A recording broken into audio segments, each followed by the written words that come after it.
लड़की थी जिससे मैं प्यार करता था। इस पर हम भोजपुरी में गाए। कौन सा? सिवान जिला के सोनू सिंह सऊदी जी लिखे जब। हाँ जी। ये मेरा दुर्भाग्य है कब का कि मैं उसको एल्बम में बाद में गाया। हाँ जी। स्टार्टिंग में गा देता तो उसका गाना आज का व्यूअर कम से कम 500 मिलियन होता। बहुत बहुत। और एक ही नहीं गाना, नहीं दूसरा गाना भी सब लोग सुने होंगे। हाँ जी। कि कहलात के हुदा के सुने हैं भैया। तकलीफ हो खेला लेकिन क्या करें, गरीब घर के लड़के हैं, रोज मेहनत करते हैं पर डे। हाँ जी। टाइम नहीं मिलता कि स्टूडियो जाएं। लेकिन एक गाना आप लोग जरूर सुने हैं जिस लय को हम बताए, दिलवाले फिल्म का।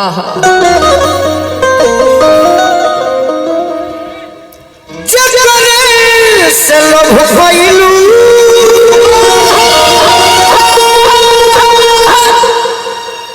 ओकरे से परेशानी बा।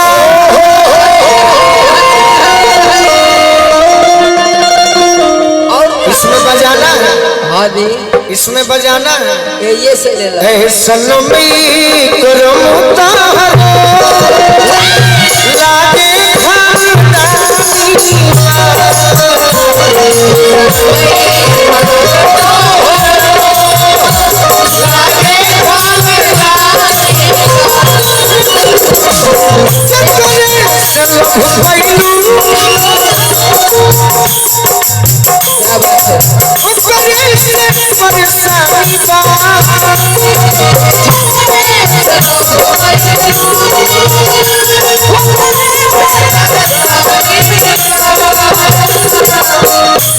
हर लड़का अपने प्रेमिका से कहता होगा एक बार।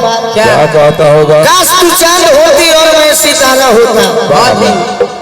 काश तू चांद होती और मैं सितारा होता। आसमां में दसियाना भी हमारा होता। ये दूर के लोग तुझे दूर से देखकर ही प्रशंसा करते। नजदीक से देखने का हक सिर्फ हमारा होता। सनमी करमता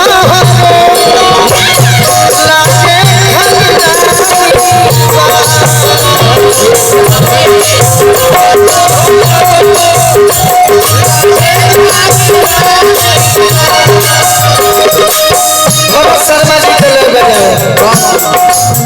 लड़की बुलाती है मिलने के लिए, कहती है क्या कहती है?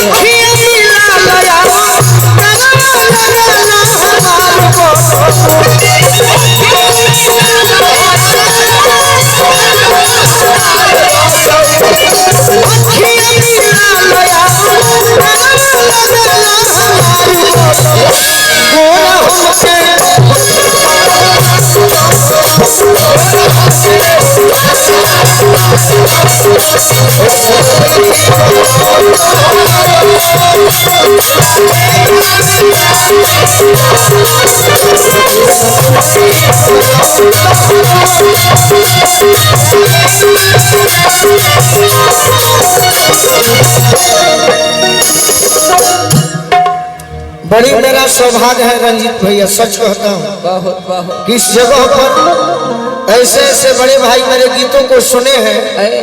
नहीं तो हम तो अनजान हैं, जगह भी अनजान बा। शुरू में बुझाइल है कि मजा ना आए, लेकिन अच्छा लग रहा है कि ऐसे ऐसे गीतों को सुने हैं। न ते घड़ी तो पूरा बिहार सुनत है कहीं गीत। कौन बैठा रही केरा के थम। लेकिन कितना अच्छा गीत हम प्रयास की। सनमी करमता लागे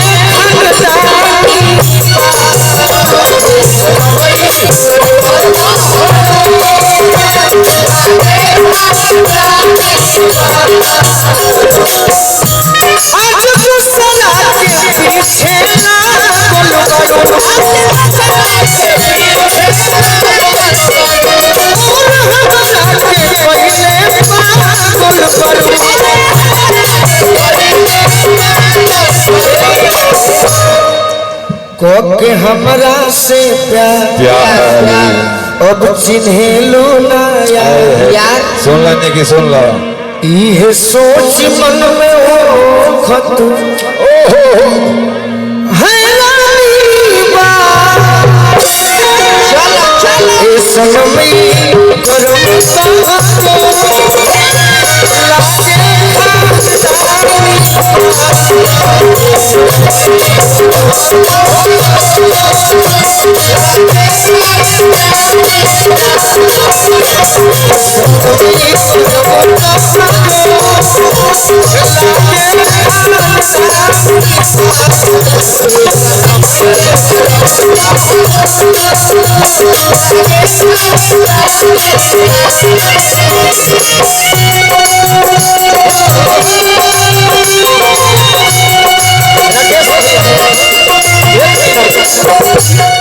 मैं बहुत बहुत स्वागत करूंगा राकेश भैया का। क्या बात है। राकेश आनंद जी जो भाजपा के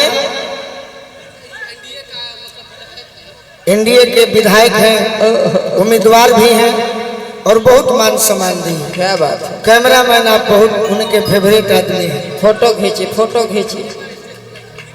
अच्छा अच्छा भैया का मन है कि राकेश आनंद भैया मंच पर आए। और राकेश आनंद भैया राकेश आनंद जी नु वाह वाह। केने लिखल बड़ा लिख के तो हम बोल दे। श्रीमन्नारायण मलरिया पंचायत के मुखिया बड़े भाई राकेश आनंद जी हाँ हाँ जो मुखिया